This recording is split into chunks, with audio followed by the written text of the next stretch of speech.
Atenção! Este programa pode conter linguagem imprópria e temas sensíveis para menores de 18 anos. Ouça com responsabilidade. Oi, eu sou a Jessie. Oi, eu sou o Bruno. E hoje, nós voltamos a Derry.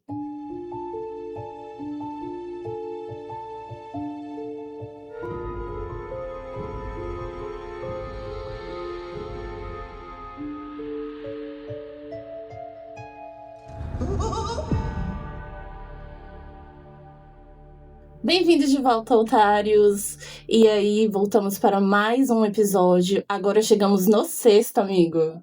Um bafo. Oi, gente, tudo bem com vocês? A gente espera que sim.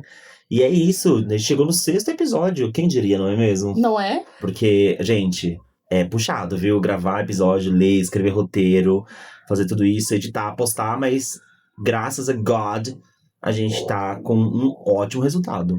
Sim, principalmente por causa do último episódio. Meninas, com certeza. O último episódio foi maravilhoso e gigante. Foi o maior episódio que a gente postou até agora.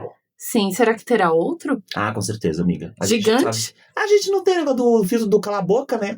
Aí fica difícil, né? A gente tá gravando o negócio, porque A gente não fica quieto. todo episódio a gente fala isso. A gente fala, não, vai dar 1 horinha. Não, 12 pagininha, vai dar 15 minutinhos de episódio e é isso. Confia. Ai. Mas a gente tem que, de fato, agradecer a presença de novo da Ellen e da Fabi, porque todo aquele contexto que elas trouxeram, a aula de história que elas deram, enriqueceu muito o conteúdo do podcast. Exatamente. Então, mais uma vez, Fabi e Ellen, muitíssimo obrigada por terem vindo, aceitado o nosso convite e ter dado uma aula, porque foi uma aula. Foi uma aula. Isso foi um fato, né? E agradecer também vocês que ouvem o podcast, porque a gente teve um retorno muito legal em relação aos 5 primeiros episódios da temporada. E esse último episódio que a gente gravou com as meninas teve um alcance muito rápido. Sim! As visualizações no YouTube subiram muito rápido. Os comentários de vocês pós-episódio foram muito legais, assim. Então a gente não pode deixar de agradecer vocês que ouvem o nosso podcast, que dão esse super suporte pra gente. E citar alguns nomes, como, por exemplo, Fernanda, Michael, Nicolas, Pamela, que comentaram e tiraram esse tempinho pra ouvir o episódio. Então, muito obrigado de verdade. Muito obrigada, porque, né, 2 horinhas. É bastante coisa, né? Dá pra ouvir parcelado. Um beijão pra esses otários que estão ouvindo a gente. Um beijo pra vocês, gente. Agora, antes da gente falar sobre o episódio de hoje, amiga, vamos bater um papo?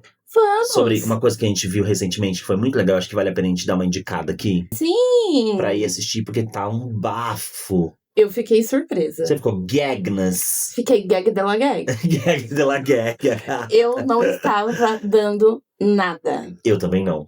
Eu vou ser bem sincero, tá? Quando saiu o anúncio, eu fiquei tipo, pra Ai, quê? sério? Qual a necessidade, né? É. Tinha tantos outros. Tinha tantos. Mas depois de assistir, olha, eu estou muito impressionado com a qualidade de trabalho, visual, cenário, figurino, maquiagem, tudo muito legal. Então, conta pra eles, gente, o que a gente fez na sexta-feira à noite, amiga. Qual que era o plano e o que aconteceu? Então, nosso plano, a princípio, era gravar este episódio.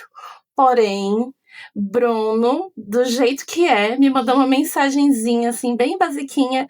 Amiga, planos cancelados. Arrumamos outro passeio.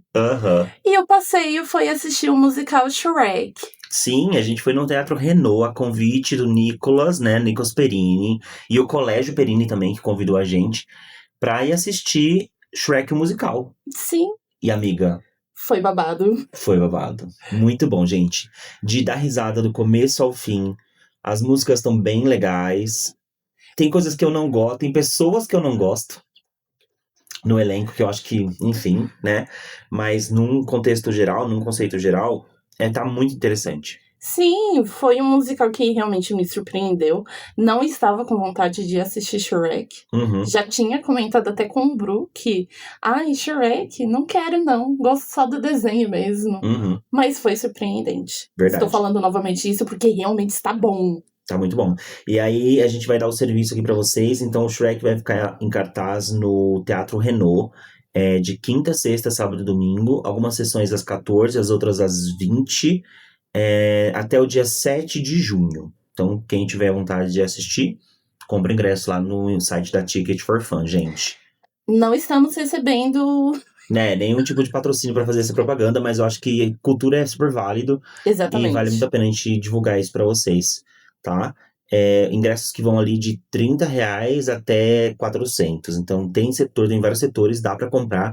E uma outra dica que eu dou é que quem quiser assistir no balcão lá em cima, no balcão Economy, pode assistir numa boa, Que a visão é que a visão é maravilhosa. Dá pra ver tudo. Ultimamente eu só ando assistindo no balcão. Baratinho, amiga. Minha entrada é R$35. Exatamente, por isso mesmo. Vale a pena demais. Por isso que o povo vai assistir as peças de teatro 30 vezes. E é isso. Vamos começar, então? O que a gente vai falar hoje? É sobre o que o episódio de hoje, amiga? Hoje nós vamos finalizar a primeira parte. Faltava um elementozinho ali para terminar essa primeira parte. Então hoje nós vamos falar sobre o interlúdio, que é uma peça bem importante para a história. Porém, esse primeiro ele é diferenciado. A gente tem opiniões bem contrárias do interlúdio, né? Temos, pela primeira vez. Pela primeira vez. Acho que é o primeiro capítulo do livro que a gente leu e que a gente tem opiniões muito contrárias em relação a gostar. Sim. Quer falar sobre? Fala sobre. Já podemos falar. Eu que eu achei que ia ser pro final. Não, pode falar, tipo, no contexto geral, assim. É que eu considero esse primeiro interlúdio muito introdutório, mas muito bom em quesitos de pesquisa. Depois que temos uma carreira acadêmica um pouco mais aprofundada, a gente consegue perceber que tudo que o Mike passa nesse primeiro interlúdio é uma busca mesmo de pesquisa como se fosse acadêmica, né? Então, eu gostei muito desse interlúdio, dessa segunda vez que eu li. A primeira vez que eu li, eu senti confuso. Não nego. Mas agora, eu fiquei muito apaixonada por esse interlúdio. E agora, explique, amigo, qual é o seu problema com ele? Eu acho que é uma encheção de linguiça. Você acha uma gordura? Eu acho uma gorduríssima. Eu acho que, assim, tudo o que foi dito nesse interlúdio já foi resumido nos capítulos anteriores. Existe uma introdução de algum fato ou outro ali que pode ajudar a entender melhor as mecânicas da cidade, mas eu acho que não é um capítulo que acrescenta velocidade à obra. Eu acho que é uma coisa que, se você não lesse, não ia te fazer, tipo, se perder em relação ao resto do livro. Então eu acho que acaba sendo um capítulo, não digo que perdido, mas não acho ele genial. Eu acho que... E assim, não são muitas páginas, né? Não, ele é curtinho, ele tem 12, né? Como eu estou lendo em formato digital, eu não tenho noção de páginas, né? Mas eu sei que ele é bem curtinho. Não, ele é muito curto. Ele tem uma média de 12, 14 páginas, é muito pequeno. É uma leitura extremamente rápida, mas é o que eu disse, assim, é uma leitura rápida que, pra mim, assim, no meu ponto de vista como leitor, não é genial. Não agregou. Agregou, mas assim, agregou com uma coisa que já tava meio que óbvia. Mas será que não tava óbvio porque já lemos uma vez? Não, acho que não, amiga.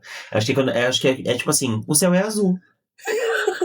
Tá bom, bacana. Tipo isso, sabe? Entendi. Tá? Entendi o seu ponto. E aí, a gente vai entrar então aqui, todos os pontos em relação ao interlúdio, e aí a gente fala mais sobre isso lá no final. A gente bate esse martelo melhor lá no final, Com certeza. Mas temos pela primeira vez um contraponto. Um que gostou e um que não gostou tanto. Parte 1. A Sombra Antes. Derry. Primeiro interlúdio. Então, amiga, me explica, o que é o interlúdio? Qual que é o conceito de interlúdio? Então, o interlúdio, ele serve para ser uma pausa na história principal, né? E aí, com isso, aprofundamos a história de uma Derry que a gente não conhece. Isso vai acontecer em diversos livros, não só com Mitch, mas vai aparecer em outros. Em ponto técnico, isso também vai servir como uma forma de transição pelas partes do livro. Então, é por isso que a gente já falou que ele é como se fosse a finalização da parte 1. Porque ele vai ser aquele respiro da história principal para entender um novo conceito da cidade e, por fim, voltar de novo para a história. Perfeito. A gente sabe que o livro ele é dividido por partes, como a gente citou lá atrás, e aí esse vai ser o primeiro bloquinho que vai fechar. E aí a gente vai ter como se fosse o início de uma nova história. Né? Porque é como se fosse a perspectiva de uma outra pessoa. Porque a história toda é narrada ali, querendo ou não, do ponto de vista do Stephen King, né? Do autor. Então a gente vê isso do ponto de vista do autor. De cima. Agora a gente vai ter uma espécie de narrativa que, querendo ou não, é pautada em cima do personagem. É como se o personagem estivesse contando pra gente alguns fatos históricos, né? Exatamente. É o famoso narrado em primeira pessoa, né? Uhum. Problemático? É problemático, porque narração em primeira pessoa a gente não pode confiar tanto nesse personagem. Por que você sente isso? Pela carga emocional que ele pode colocar. Uhum. Ele vai dar ali a opinião dele. Eu acho que é por isso que textos em primeira pessoa, ela tem essa dificuldade. Eu, particularmente, gosto muito de livros e trechos narrados em primeira pessoa. Mas eu sei que é um ponto de vista que eu não posso confiar tanto. Tá. Eu gosto bastante também de histórias narradas em primeira pessoa. Só que às vezes eu sinto que quando um livro é narrado em primeira pessoa, a gente não tem uma diversidade de informação. Porque é isso, a gente tem o ponto de vista daquela pessoa em relação às situações, aos acontecimentos. E a gente não consegue explorar muito a cabeça dos outros personagens, a forma com que eles se comportam, como eles enxergam o que está acontecendo. Por isso que eu, como autor, eu prefiro trabalhar com a terceira pessoa. E aí a gente consegue também ter a dimensão do sentimento que aquele personagem tá tendo, diferentemente da primeira. Por isso que na minha opinião, a primeira pessoa, ela não é tão confiável assim. Uhum. E é imprescindível a gente lembrar que toda aquela contextualização histórica que foi feita pela Fabi e pela Ellie no episódio anterior, ele vai ter conexão com esses pontos, porque aqui a gente vai entender melhor o que é a cidade de Derry, né? Como que a cidade funciona a partir do ponto de vista do Mike. Exato. Então o Mike, ele apresenta aqui um livro que ele está escrevendo sobre essas memórias não ditas de Derry. Uhum. Então, o livro ele tem a capa escrito Derry, uma história não autorizada da cidade. Uhum. Mas o Mike mesmo, ele chama como Derry, uma olhada pela porta dos fundos dos infernos. Uhum. Um ponto importante a se falar é que o manuscrito do Mike foi encontrado num cofre na biblioteca, o que é um pouco estranho, porque não temos mais informações além disso. Nem quem encontrou, nem como encontrou, é jogada essa informação e ela fica perpetuando aí pelo livro todo. Eu acho que a gente vai ter uma resolução em relação a isso mais lá pro final. Porque eu tenho uma vaga memória de uma conclusão em relação a isso, assim, em relação à escrita dele, a forma com que ele documentou todos os acontecimentos acerca dos ataques, desde quando eles eram pequenos no Loser Club, quanto as resoluções de quando eles eram adultos. Mas neste momento a gente de fato não tem nenhuma informação que diz quem foi a pessoa que encontrou esse manuscrito e a que fim que teve, né? Porque foi publicado, não foi, assim, tecnicamente, se tá dizendo aqui que era um livro com uma capa e tudo mais, provavelmente tenha sido publicado de alguma maneira. Pode né? ser que sim. E aí, esse ponto, até o momento, esse ponto vai ficar em aberto. E a gente sabe também que ele não tá escrevendo só um livro. Essas informações, elas não são por mero entretenimento ou só para repassar uma informação ou outra. Ele tá criando, na verdade, um dossiê, né, sobre algo que ninguém acredita. Até porque a gente já sabe que a cidade de Derry, ela tem essa propensão a apagar os acontecimentos. Eles não ligam para o que está acontecendo na cidade. De fato, o que eles fazem é trabalhar com essa zona de esquecimento, onde não tem relevância os crimes, as mortes, esses fatores. Então tudo é puxado, é empurrado para debaixo do tapete. E aí vem essa ideia da criação desse dossiê, onde ele sabe que está mexendo com algo perigoso, mas também sabe que ele precisa fazer isso, porque se ele não fizer, nunca vai ter um fim, nunca vai ter uma resolução. Exato. E aí, com esse estudo, né, que ele faz sobre a cidade, vem aquele ponto, que é até onde ele consegue chegar sem enlouquecer. Porque ao longo desse interlúdio, conseguimos perceber que ele não tá bem da cabecinha. Uhum. Ao longo do episódio, ao longo do interlúdio, a gente vai enxergar melhor como estão as situações físicas e psicológicas do Mike. Mas é óbvio, assim, é evidente que todos os acontecimentos do passado geraram traumas e esses traumas nunca foram tratados. E isso acaba gerando essa paranoia, essa loucura que ele sente.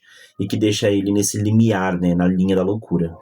E por falar em Mike Hanlon, no episódio 4, 3 e 4, a gente tratou das 6 ligações, né, dos 6 telefonemas que foram feitas por ele para reconectar os Losers Club e trazer eles de volta para Derry. Mas ele mesmo não foi citado. Não, ele ficou à parte. Ele trazia mensagem e depois sumia. Uhum. Então, como que a gente conhece essa pessoa? Ele foi um elo de ligação entre todos eles para trazer eles de volta, menos Stan, que se matou. Mas não temos informações diretas sobre ele. E aí, quando a gente fala do Mike Hanlon, ele também tem um codinome relacionado a ele, né? Uma característica específica. E aqui a gente vai chamar ele de o Guardião da Memória. O Sentinela Solitário, porque ele foi o único dos 7 que nunca foi embora de Derry. Diferente dos outros, ele fica na cidade, ele não enriquece, ele faz ali a faculdadezinha dele perto ali de Derry, que ele faz ali no Maine, então ele fica ali naquela bolha, e ele se torna um bibliotecário em Derry. E aí a gente vai para uma questão um pouco mais acadêmica aqui, o que seria então o bibliotecário? Ele não é aquela pessoa que vai ficar só cuidando de livro, né? Ele é o gerenciador de fluxo de informação. Então, ao contrário do que muitas pessoas pensam, né? Ele não vai ficar sentado o dia todo lendo livro.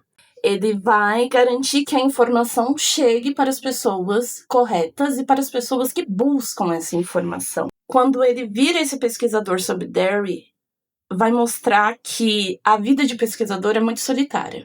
Porque tanto na parte de referência, não existe. Então, ele precisa captar essa memória. Para captar essa memória, ele tem que ir atrás. Então, é um caminho muito árduo e complicado. E eu vejo aqui que o King, ele consegue transmitir exatamente como é o caminho da pesquisa. Uhum. Porque ele mostra que ele é barulhento e silencioso.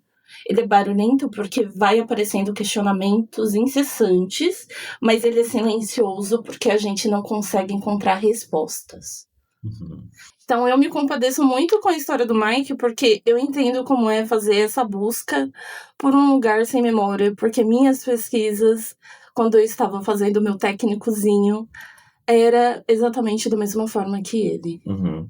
Durante essas pesquisas, a gente tem alguns termos que surgem, né, em relação à cidade de Derry, e aí logo no comecinho do capítulo, na página 149, ele tem uma citação que é assim: uma cidade inteira pode ser assombrada?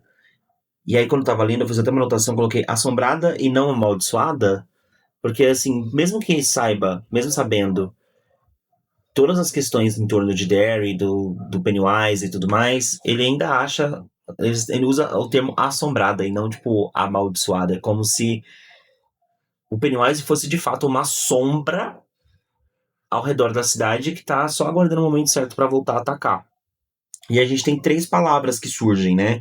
3 delas surgem como verbos, que é assombrada, visitada com frequência por fantasmas e espíritos, né? Através, né, do ponto de vista do Fangren e do Wognalls.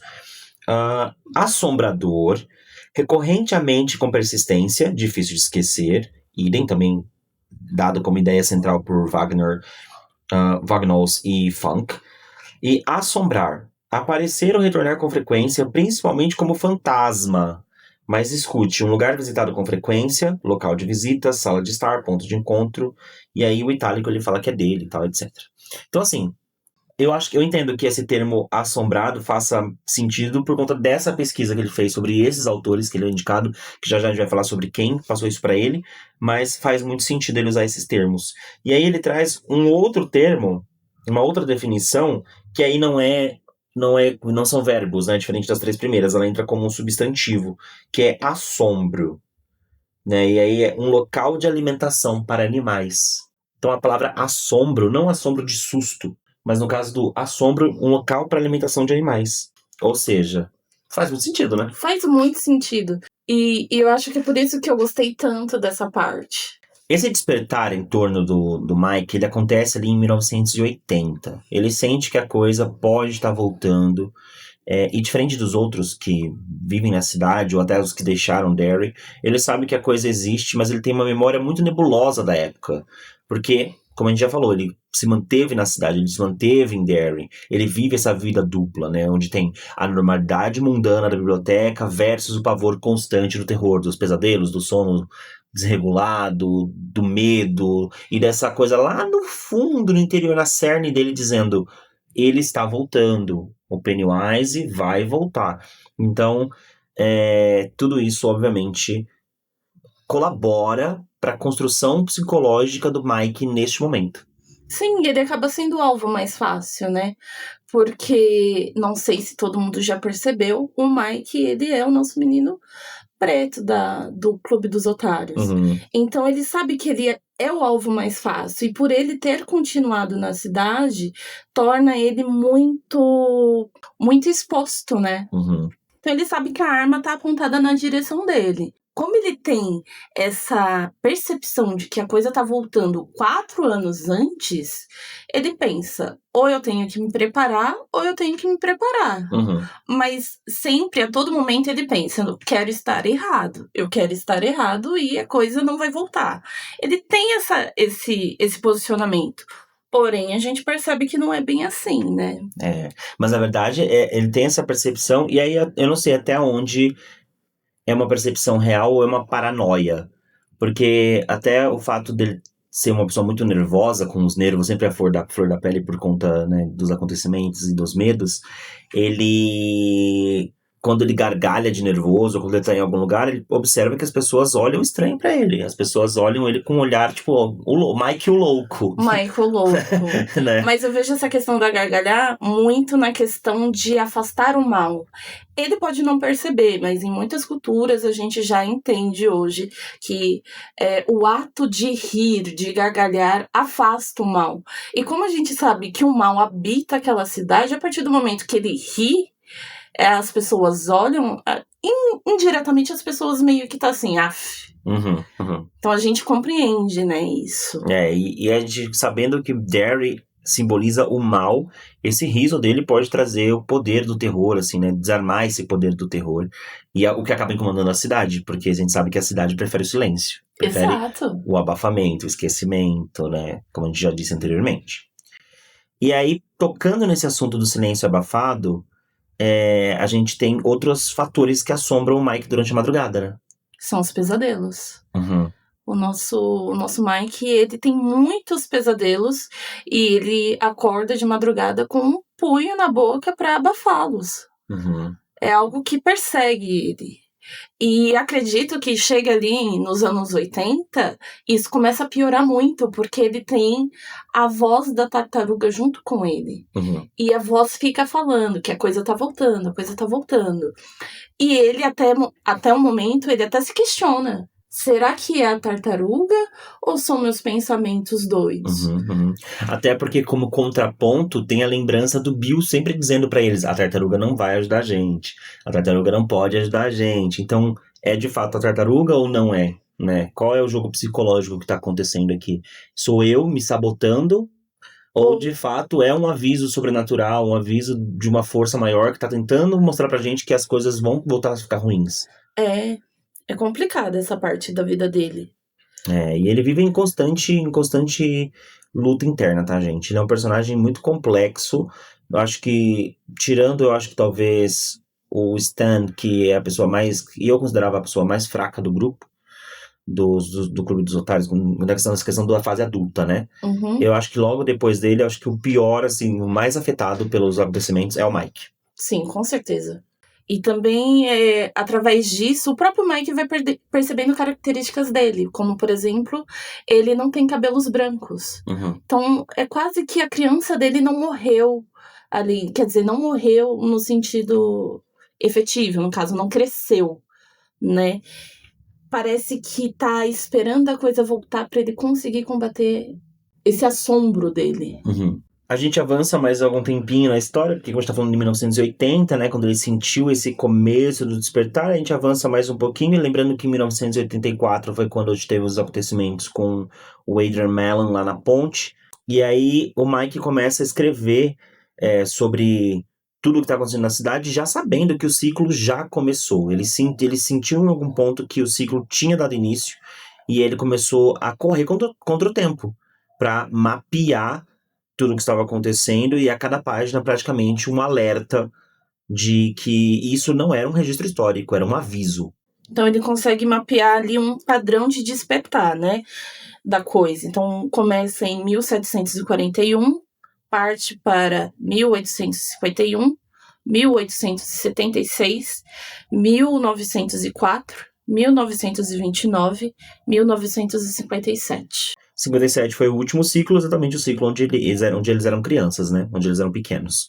Uma coisa que eu percebi aqui, amiga, é que tem um salto, né? Tem 1741 e depois 1851. Sim. Então a gente teve um entreciclo aí que não foi... Talvez as informações não tenham sido resgatadas por ele não teve fontes para saber mais sobre, mas é um longo período. Provavelmente é um período sem fonte, porque ele começa a perceber que quanto mais longe ele vai, mais buracos a história vai ter e menos pessoas ele vai ter contato para conseguir essas informações. Uhum. Porque, novamente, né, o Mike ele vai trabalhar com a história oral. Uhum. Quando a gente trabalha com a história oral, a gente precisa de pessoas sobreviventes para poder ter esses relatos. Uhum. Então, se não há essas pessoas, não tem como ele ter essas informações. Sim, e aí, se a gente parar pra analisar, são 90 anos. É um buraco de 90 anos entre ciclos, né? Então, a gente pode ser que tenha... Se ele volta a cada 27, uns 3 ciclos que estavam ali entre meio. 3 ciclos que ficaram meio que... O que aconteceu? O que o Pennywise fez nesses 3 ciclos aí? Não sabemos. Talvez ele tenha feito o churrasquinho de colonizador? Talvez, provável. Talvez. Né? Provável. Então tem todas essas questões aí. Além disso, a gente tem a pesquisa dele revelando números absurdos de desaparecimentos. A gente vai entrar mais profundamente nisso quando a gente for falar dos fatos, né? Desses momentos por ano. Mas aí são 127 crianças desaparecidas em 58, 170 no ano do Black Spot, né? Isso me chocou. O número aumenta, né? O número só aumenta, né? É. 127, 170. Quando eu tava lendo o capítulo também, eu fiquei bem impressionado com a quantidade numérica, assim, com o valor numérico de mortes expressadas dentro de cada década, de cada ciclo do Pennywise. E o engraçado é, ninguém se importa. Uhum. E, gente, pra deixar bem claro pra vocês, não é que o ciclo dele tenha 27 anos, tá? Ele não fica 27 anos matando ninguém, não. Ele dorme por 27 anos e os ciclos duram geralmente ali entre 2, 3 anos. É basicamente isso. Então, matar 127 crianças, 170 crianças ali em 3 anos... É bastante. Merda, é muita criança. Muita criança. Dá mais que 2 crianças por mês? Não, com certeza, isso fato. Isso com certeza. Fato. Se a gente fizer um cálculo rápido, se ele matar 2 crianças por mês, dentro de um ano, a gente vai ter 24 mortes. 24 mortes em um ano, 48 em 2 anos. Não bate 170. Ele tem que matar pelo menos umas 6 crianças aí, brincando por mês. Misericórdia. Tem que sumir 6 crianças. E agora pensa, 170 crianças sumindo da cidade, é praticamente uma boa parte da população. É muito bizarro. Essa conta realmente não fechou. O Mike, ele até resolve questionar os policiais sobre isso, principalmente um policial que a gente já conhece, não é mesmo? Que é o policial Ramachê, né? O Ramachê é o policial que fez a investigação no caso do Adrian Mellon. Isso. E aí ele vai lá e pentelha o policial pra perguntar pra ele, né, o que tinha acontecido com relação ao desaparecimento. E aí o policial dá uma desculpinha, fala, não, mas... Lá em 1930 foi por conta da crise de 29. Eu imaginei o Mike com a pranchetinha dele, tipo, olha, tá vendo esses números? Uhum. É impossível ter tudo isso de desaparecidos. O que aconteceu com essa cidade? Ai, foi a crise. Uhum. Tá, mas em 58 a gente não tava vivendo a crise de 29. Então, por que tem tanto desaparecido? Não tem lógica, não tem uma solução. E é isso, é muitas vezes sem questionamento e busca, assim. É só, sumiu, ok, é isso. Um grande beijo, né? E a gente volta a reforçar aquele conceito que eu falei pra vocês de que Derry é um local de alimentação de animais. Ou seja, é o viveiro do Pennywise. Ele dorme, ele hiberna e quando ele acorda ele tem comida fresca à vontade. Sim. E sem questionamentos. Antes da gente seguir, eu só queria deixar uma coisa marcada aqui, que em 1957, que foi o ano que o George foi morto, a gente não teve só ele, a gente teve também outras crianças que foram encontradas na rua logo em seguida. Na página 152, a gente tem a seguinte citação.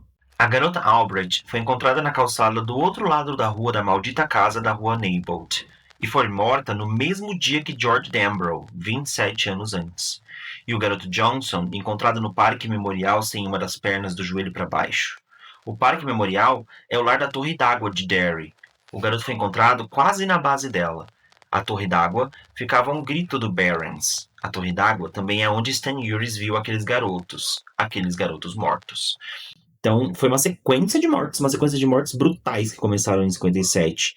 E a gente, obviamente, vai focar só no George nesse momento, porque o George é irmão do Bill, tem todo um foco neste grupinho de crianças, né? Então a gente tem ali um grupo de 7 crianças tentando entender o que tá acontecendo. Mas é importante, é relevante a gente pontuar que, além dessas mortes, outras centenas aconteceram.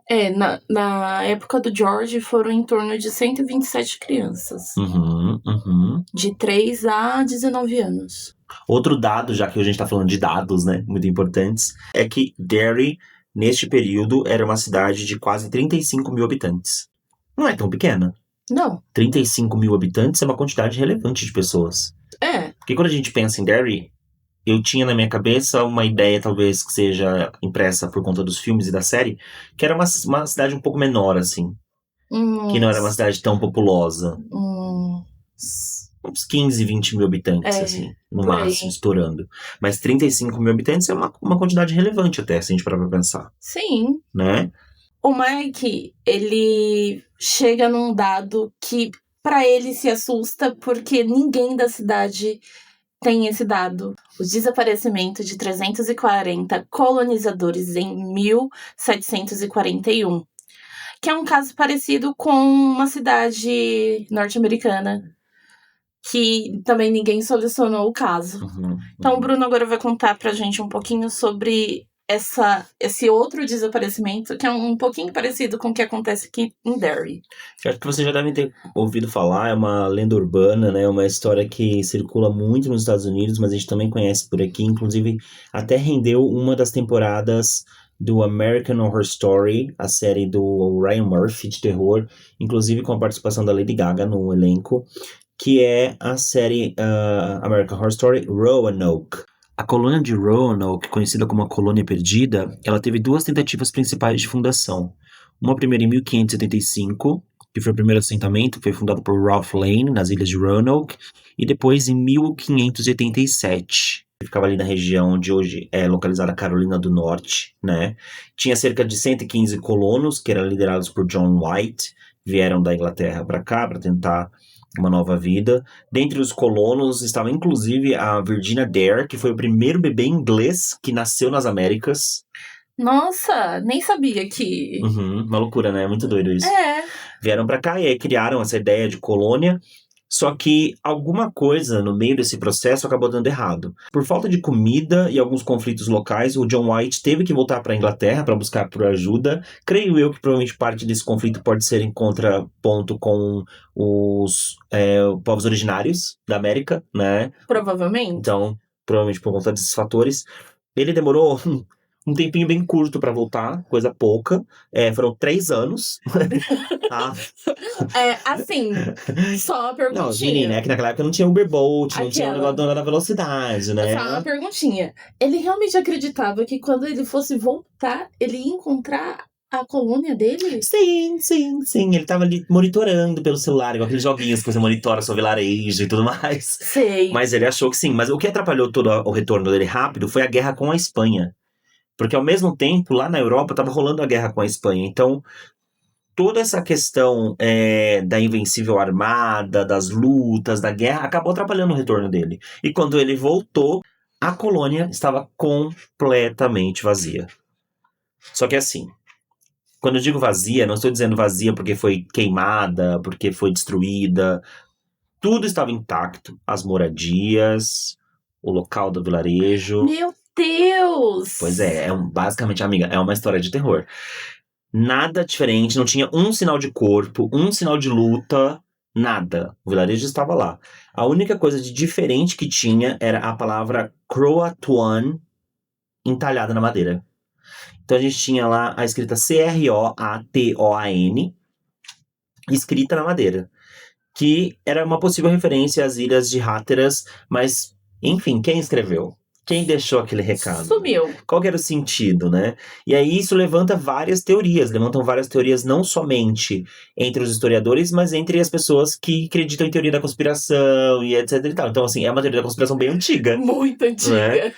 A gente não sabe se houve uma integração com os povos indígenas da região. A gente não sabe se foi um ataque ou um massacre que acabou com toda a população do vilarejo. Se foi por conta da fome, e aí fizeram o abandono da área e migraram para um outro lugar.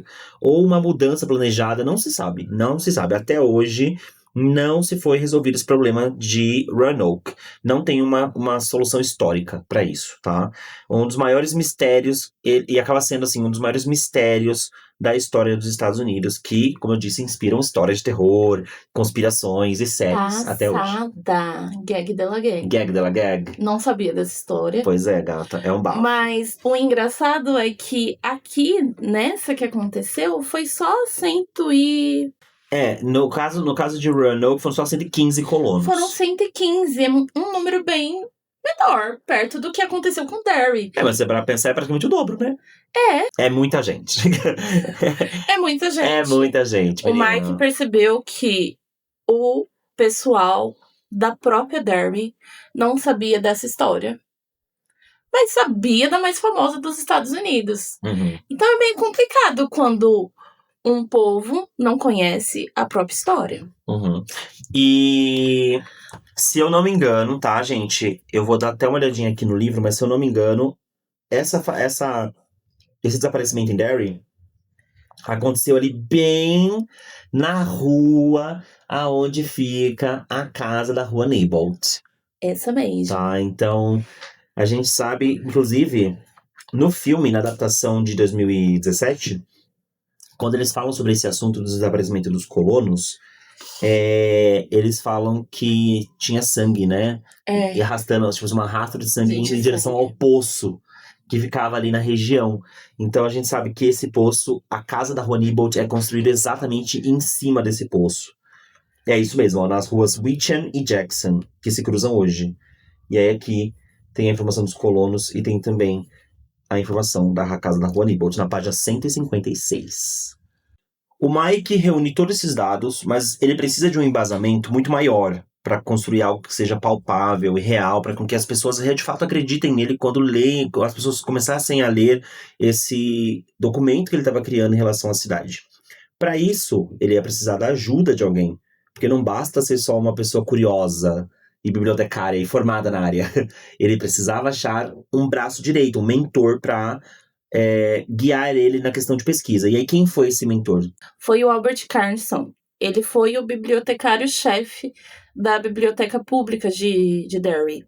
Ele viveu nos anos dourados de Derry, pela visão do Mike, né? Que foi de 1914 a 1960, ou seja, foi ali 46 anos trabalhando em função da biblioteca.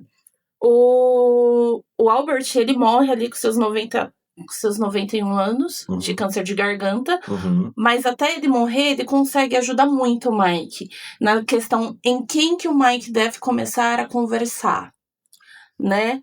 E o Mike, ele tem uma admiração muito profunda por ele. Ele fala que a vida dele, que a vida do Albert era incrível, que ele era um homem incrível e saberia a história da cidade.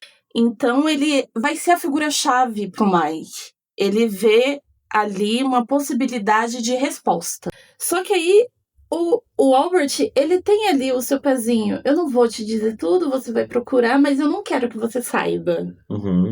Acho que um pouco para proteger o Mike, né? E tem uma questão que o Carson alerta ele. Ele fala pro Mike, uma vez que algo é encontrado, não pode mais ser desencontrado. Então você quer procurar? Ok, vou te dar os meios para que você ache as respostas que você está buscando. Mas saiba que pode ser amargo e você não consiga voltar atrás depois que você abrir essa porta. Porque ele compara, né, a mansão, ele compara a história com uma mansão velha cheia de esconderijos. Portas que podem ser abertas, mas que não vão ser mais fechadas. Eu acho isso muito interessante, essa relação que ele faz. Sim. Ele, inclusive, traz isso pro Mike através da seguinte citação. A história de uma cidade é como uma mansão velha e irregular cheia de aposentos e buracos e passagens de roupa suja, e sótãos, e todo tipo de pequenos esconderijos excêntricos. Sem mencionar uma ocasional passagem secreta ou duas. Se você for explorar a mansão Derry, vai encontrar todo tipo de coisas. Sim, pode se lamentar mais tarde, mas vai encontrar. E quando uma coisa é encontrada, não pode mais ser desencontrada. Pode? Alguns dos aposentos estão trancados, mas há chaves. Há chaves, Carson disse para Mike. Quando você acha que encontrou um dos piores segredos de Derry, sempre pode ter um pior. E isso é bem bacana. E através dessas indicações, desse trabalho em conjunto que eles fazem, como a Jessie disse, o Carson, ele tá com câncer de garganta, então ele tá muito mal, assim. As visitas que o Mike faz para eles conversarem, ele tentar trazer algumas informações, são muito válidas, são muito positivas. Mas isso só vai arrastando cada vez mais o Carson pro fim dele, porque o câncer tá aumentando, as dores são constantes, ele fala com um tom baixo, de ronquidão, até porque a garganta dele tá bem já debilitada. E aí, nessas conversas, ele traz alguns pontos importantes pro Mike, para ele começar a pesquisa dele, como, por exemplo, o nome de autores e tudo mais. Um deles é o Sandy Ives, né? Exato. Para choque, o Sandy Ives, ele realmente existe. Ele é folclorista e etnomusicólogo. Ou seja, ele é uma pessoa focado nas tradições orais do Maine e das províncias marítimas do Canadá. Como o próprio Ives fala, em canções locais e seus criadores, mas também em ciclos de contos sobre heróis locais. Ele fundou o Maine Folklore Life Center em 1992 e foi seu diretor até a sua aposentadoria em 98. Uhum. O Mike parte, então, desse pressuposto de pesquisa e através das indicações do mentor do Carson, ele começa a ler os autores que são indicados por ele. 2 dos autores ele não gosta, ele fala na hora pra ele, fala, olha, eu tenho 2 autores pra você, mas esses você não lê, você joga fora, tá? E mesmo assim, mesmo com o pedido do Carson pra ele jogar fora, ele não jogou, ele foi lá e fez as leituras. Provavelmente, eu não sei se as pronúncias dos nomes estão corretas aqui, gente, mas eu acho que é Frick e o outro é Michaud, que deve ser um autor francês. E eles falam que, em teoria, eles não são tão bons, e aí jogam fora, tá? E aí ele indica um outro livro. Ele pede para ler Budinger, Branson Budinger, que é um pesquisador descuidado e que ele sofria de ereção matinal terminal, tá? Muito legal, muito bacana. E é isso, e ele parte dessas leituras, e aí, através dessas leituras, ele também começa a fazer pesquisas mais aprofundadas dentro da cidade de Derry. E uma das narrativas que ele encontra é um homem que comenta que a esposa ouvia buracos, né, vozes pelos buracos da pia, por semanas antes da filha do casal morrer, em 57/58. Uma menina chamada Beth Ripson. E a gente sabe muito bem que a Beth Ripson ela é citada ao longo do livro It a Coisa, tanto no livro quanto nos filmes, como a menina dos tênis. Ela é a garotinha do tênis lá que fala, onde é que tá meu tênis? Quando eles estão dentro da casa da Honeybot. Sim. Então ela morreu ali no mesmo ciclo do George. Do George. E aí uma coisa que eu criei na minha cabeça, amiga, que eu acho que a gente pode usar, é colocar um nome para cada ciclo. Então a gente sabe que, por exemplo, o ciclo de 57, 58 é o ciclo do George. Então esse é o ciclo George. A gente sabe que o ciclo de 84, 85 é o ciclo do Adrian Mellon, porque o Mellon foi a pessoa que foi assassinada ali na ponte, que despertou todo a coisa da pesquisa, até a forma com que o Mike percebeu que o It tinha voltado. Então a gente sabe que aquele é o ciclo Mellon. Uhum. Então a gente vai citar a partir de agora, a gente vai começar a citar os ciclos também usando os codinomes. Então toda vez que a gente falar de 57, 58, a gente tá falando do ciclo George. O ciclo Mellon é o ciclo de 84, 85, tá? Então a esposa desse homem ouvia as vozes, né, vozes estranhas na pia, e aí uma vez, cansada de saco cheio de ficar ouvindo o povo falando dentro do ralo da pia dela, aí ela foi lá e perguntou quem eles eram. E a voz, gata, respondeu, sabe o quê? Nós somos legião. A mulher ficou 2 anos sem chegar perto da pia, tá? E o homem, obviamente, ficou puto, porque ele que tinha que chegar cansado do trabalho e ainda ter que lavar a louça. Poxa, ele fez o mínimo. Pô, que barra, hein? Que barra, senhor Ripson. E aí tem um momento nessa conversa que ele tá tendo com o Mike, ele pede pra desligar, né, o gravador. E aí, nesse momento, ele relata pro Mike que ele também ouviu a voz. E dessa vez, quando ele foi ouvir, ele ouviu a voz da filha, Beth, saindo pelo ralo da pia. O que mais me pega nessa parte é a relação do nome. Porque eles falaram legião. Provavelmente porque os Estados Unidos estavam enfrentando naquele momento uma grande questão de puritanismo e tudo mais em 57, 58. E aí, essa questão, como a gente viu a Ellen e a Fabi relatando pra gente no episódio anterior. E aí, o nome Legião traz logo essa questão do diabo, dos espíritos, do demônio. Então, achei bem interessante, porque, querendo ou não, a gente sabe que o Pennywise, ele mexe com a cabeça das pessoas através do medo. E se o medo dela era justamente isso, por ser de uma família tradicional, esse nome gerou um impacto. Tanto que a mulher ficou aí 2 anos afastada da pia, né, da cozinha. Nesse momento, a gente chega no clímax das pesquisas do Mike. E aí a gente consegue ver de uma maneira mais ampla os principais acontecimentos que permearam os ciclos do Pennywise. A gente começa com o primeiro ciclo citado no capítulo, que é 1851.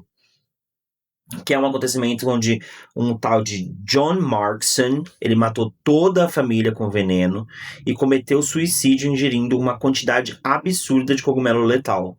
E ele foi encontrado ainda com os vegetais na boca em meio a uma expressão de agonia extrema. Ele matou a família dele inteira, ele fez um círculo com os corpos.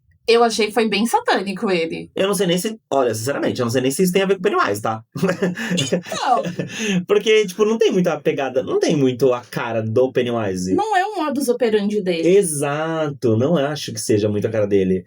Porque os corpos estavam lá, eles estavam, tipo, dispostos de uma maneira muito bizarra. Muito aleatório, eu achei. Não sei, viu? Fazer o quê, né? E aí falaram que os policiais acharam que ele estava sorrindo. O pai, né? Porque ele tava no centro do círculo de corpos. E acharam que eles estavam sorrindo. E quando eles chegaram perto, não era. Porque tava com tanto cogumelo socado na goela que os cogumelos estavam na boca dele. Parecia que tava sorrindo, mas não era. Era a boca tuchada de cogumelo. Em 1879, lenhadores encontraram os restos mutilados e brutalmente espalhados de 9 homens, que ficaram presos no inverno. Sim, isso aconteceu ali na beirinha, né, do rio do Upper Kansas, onde as crianças, onde a gente vai denominar mais pra gente no futuro como o Barrens, o começo do Barrens. As crianças vão ter muita relação. O próximo capítulo vai falar exatamente sobre o Barrens. E uma coisa que eu achei, amiga, muito absurda. Não sei se você lembra. Meu Deus! Que tinham cabeças pra todo quanto é lado, braços, pés, e um pênis de um homem que tinha sido pregado em uma das paredes da casa. Minha visão foi, ele era abusador. A única que eu tive. Amiga, a primeira coisa que eu pensei foi, pra quê? Nada a ver, King. Nada a ver com Pennywise, isso. Você acha que o Pennywise vai... amiga, pelo amor de Deus. Primeiro que assim, o primeiro já de 1851 já não tem a cara do Pennywise. Esse segundo também não tem. Não, assim, esse até que tem, beleza, porque a gente tem corpos mutilados sem nenhum motivo. A gente tem cabeça, braço... Mas por que cortar? Tudo de lado. Mas você acha que o Pennywise vai falar assim, ai, deixa eu ali arrancar o peru de alguém e colar na parede. Colar não. Pra deixar um aviso. Você acha que ele ia se preocupar com isso? Uma criatura milenar que veio do macroverso. Ele vai falar assim, ai, deixa eu ali pegar um piruzão. Qual o sentido? Para.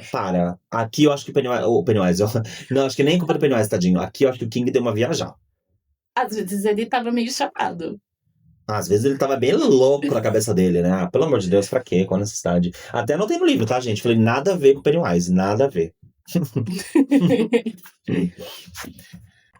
O próximo acontecimento foi em 1906. E essa daqui, gente, eu acho incrível. Eu adoraria. Eu estou muito ansioso pelo momento em que vão adaptar isso em Welcome to Derry. Vai ser incrível. Vai demorar, obviamente, porque isso vai acontecer só na 3ª temporada. Mas, gente, que é a explosão da siderúrgica Kitchener.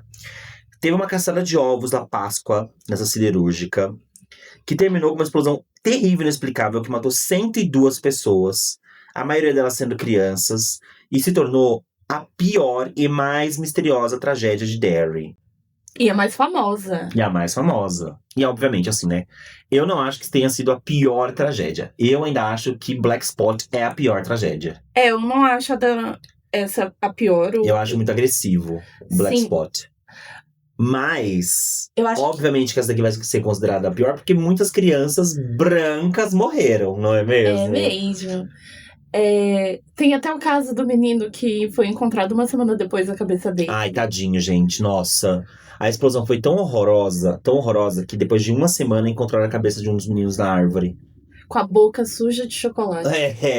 Tadinho, gente. Que horror. Que horror. O nome do garoto era Robert Doe e ele tinha 9 anos de idade. Novinho. Novucho de tudo. Tadinho. Morreram no total 88 crianças e 14 adultos. Olha só. Morreram 88 crianças. Mais crianças aí pra conta do Pennywise, né? E só pra fechar esse assunto da siderúrgica, a gente tinha mais ou menos uma média de 500 crianças no local no dia, caçando ovos. 500 crianças, amiga. Não era pouca coisa. Era o buffet do Pennywise. Prepararam um bifezão pra gata. Ele pensou assim, vou tirar minha barriga da miséria. Não, querida, foi o momento. E quem sabe também não foi influência dele pra fazer com que as pessoas criassem este evento, né? Ai, cria aí uma caça aos ovos, faz aí. Faz aí. Na siderúrgica. Chama um lugar super propício pra você levar crianças pra procurar ovos. Uma siderúrgica. E as caldeiras estavam todas desligadas, E né? trancadas. Desligadas e trancadas. E como que explodiu? Vai saber, né? Nunca se sabe. Pois é. E pra finalizar, né, essas análises do Mike, 1930, Black Spot. Sim. A gente viu isso reproduzido na série Welcome to Derry, nessa primeira temporada, então a gente pôde ver ali um pouquinho do que aconteceu no Black Spot, toda a tensão racial que acontecia em torno desse período de 1930, as motivações pelas quais o bar foi incendiado com as pessoas dentro, e o Mike tem uma relação direta com esse acontecimento, né? Sim, o pai dele estava presente, né? Sim, então a gente sabe que isso também tem um peso muito grande pro Mike, porque o pai dele era uma das pessoas presentes no momento do Black Spot, do acidente do Black Spot. Acidente. Ai. Pontuando que o incêndio causado no Black Spot foi causado pela Legião da Decência de Maine, que justamente era uma espécie de KKK disfarçada da época. E é válido também trazer aqui para essa conversa e trazer para esse episódio as informações relacionadas a 1958. A gente sabe que 127 crianças entre as idades de 13 e 19 anos foram registradas como desaparecidas em Derry durante esse período. E mais uma vez, né, ele questiona lá, teve uma depressão em 58, meu anjo? E teve. Pro Hamachê, né? Uhum. E esse é o ciclo que a gente vai chamar de ciclo George, então, tá? E mais uma vez, lá na última página, na página 162, antes de terminar o capítulo, ele cita de novo, aparece de novo aqueles 3 termos: assombrada, assombrosa, assombrar. Com essas informações que o Mike junta, ele começa a lembrar dos seus amigos. Porém, né, ele fica com aquele questionamento. Mas será que eles topariam vir? Eles vão ser as mesmas pessoas que combateriam esse mal junto comigo? O Mike, ele já entende que todos do grupo são um grupo marginalizados ali na cidade de Derry. A cidade já rejeita eles por si só. Uhum. Tanto é que ele até se questiona, será que então é por isso que eles foram os escolhidos para combater esse mal? O registro da história oral não vai servir apenas como um meio acadêmico. Ele vai trazer aí como uma arma de sobrevivência. É o Mike buscando soluções de como combater esse mal e ainda tentar sobreviver e fazer com que os amigos sobrevivam.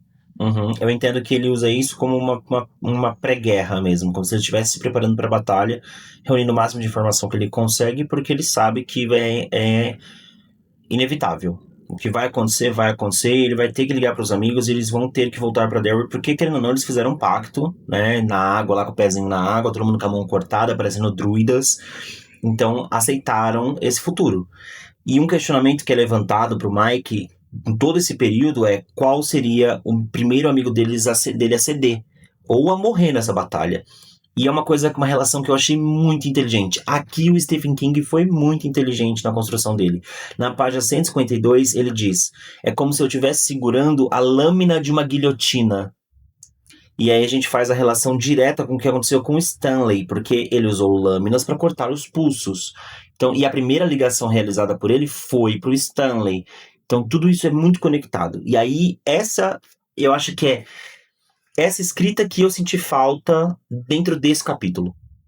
Porque eu achei esse capítulo, justo assim, sinceramente, eu acho esse capítulo um pé no saco. Eu acho muito desnecessário. É porque eu vejo ele como realmente uma fonte de muita pesquisa. Então, realmente. Mas essa pesquisa poderia ser inserida dentro do capítulo do livro. O Mike poderia dizer: olha, galerinha, deixa eu falar um negócio pra vocês. Em 1930 aconteceu isso. Em 1948 aconteceu isso.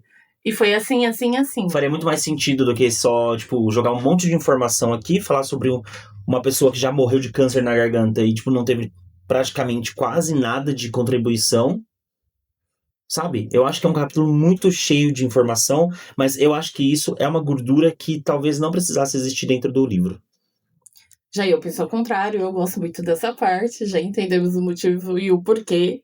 É um lado muito mais que eu vejo que acaba sendo um estudo muito mais acadêmico e a forma como se faz uma pesquisa, principalmente quando a gente está tratando de memória, né?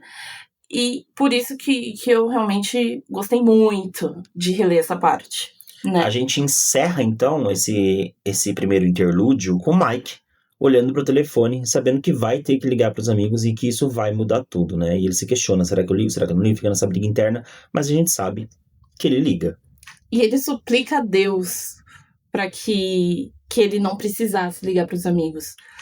Porque era algo que ele já sentia dentro dele e que a voz falava para ele que trazer eles de volta era realmente muito arriscado, mas era um mal necessário.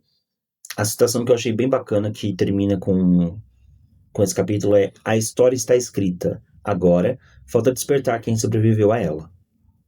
E ponto. E aí a gente acaba com este primeiro interlúdio. Eu acho que a gente não precisa nem se aprofundar muito em relação ao que a gente achou do episódio. Ficou bem óbvio, né? Eu quero saber de você qual foi o sentimento de reler o capítulo. Como você se sentiu em relação agora, que você leu com mais maturidade e que você já você teve a graduação em relação a isso, né? É. Fala um pouco sobre isso, sobre a sua graduação de museologia. Bom, como eu já comentei no primeiro episódio, eu sou técnica em museologia. Quando a gente estuda museologia, a gente está vendo essa questão de patrimônio, tanto material quanto imaterial. E ao reler, eu me senti muito conectada, pelo fato justamente de ter esse caminhar do que é o patrimônio imaterial. Lógico, Pennywise não é um patrimônio imaterial, mas a gente percebe que a forma que o Mike vai levando a pesquisa dele para conhecer o Pennywise é a mesma forma que pessoas pesquisadoras de patrimônio material acaba sendo levada. E o fato de ter uma pesquisa sobre um lugar sem memória me pega muito. Porque, bem ou mal, eu pesquisei sobre a minha própria cidade, que eu moro, infelizmente. E Carapicuíba é uma cidade sem memória. Uhum. Então, isso me pega em pontos. Porque a falta de memória em Carapicuíba tá fazendo uma parte dela morrer. E é engraçado, né? Que a gente também tem palhaço, só que não é no esgoto, é na prefeitura. É da prefeitura. Né? E isso tá sendo diariamente. Na cultura, né? Na prefeitura. Principalmente aí, né? É engraçado, né? Uhum. Então isso me pega em pontos muito, muito peculiares. Essa questão da falta de memória. E eu acho que é isso que me fez gostar tanto de reler essa parte. Porque eu me vi no Mike. Uhum. Olhar para um caminho sem horizonte, mas mesmo assim ter que continuar porque a memória ela precisa resistir. Uhum. Eu achei chato, tá, gente? Eu já bem claro, achei chato, não gosto. Achei que gostassem, mas não gosto. Enfim, vamos ver se num segundo interlúdio as informações entram com mais informações mais interessantes. Eu acho que é tudo muito raso, muito chato, muito mecânico, e esse tipo de leitura não me agrada. Enfim, vamos dar uma nota, então. Qual é a sua nota pra este breve capítulo. Esse breve capítulo, pra mim, foi um 8. Pra mim é um 4. Assim, tô sendo bem generoso, tá? Katsuki podia ser menos, tá? Como a gente percebeu, o Bruno detestou. Ai, gente, não me desce. Esse interlúdio não me desce, tá? Eu achei que fosse... Eu tava com uma sensação de que a gente ia ler mais sobre o Black Spot nesse interlúdio. Que a gente ia ter mais informações sobre os acontecimentos diretos do Black Spot. Mas não foi. Foi tipo assim, ai, morreu tanta gente no Black Spot, beijo. E isso, pra mim, é muito vazio. Enfim, vamos terminar esse episódio, porque já falou demais. E esse capítulo é um pé no saco. Então, muito obrigada por ouvir até agora nossas mais belas pérolas. Agradecemos todos. E vamos reforçar e pedir para seguir a gente nas nossas redes sociais: TikTok, Instagram, YouTube e Spotify. Compartilhar e comentar sobre o capítulo. Não esqueçam que o nosso @ é BackToTheRepod.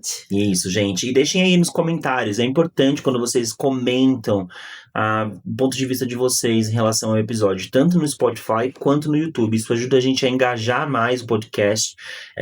Pessoas que não conhecem o nosso trabalho, vai chegar em pessoas diferentes. O algoritmo ajuda muito. Então dá o likezinho lá no episódio e comenta, porque isso dá uma total força pra gente que tá produzindo esse projeto, que é totalmente independente e que não tem nenhum tipo de patrocínio e nada do gênero. Então, só o que a gente pode conseguir de vocês é esse suporte com um like e um comentário. Tá E bom? a gente fica super feliz quando vocês comentam. Sim, a gente ama, a gente fica mandando um pro outro pelo WhatsApp. Eu dou print e falo, olha, amiga, comentaram, que máximo. Não é? Ai, acho muito divertido. Então podem tudo. comentar. Tá? Então é isso, um beijão pra vocês, se cuidem, fiquem bem, bebam água e a gente se vê no próximo capítulo. Bye! Bye, bye!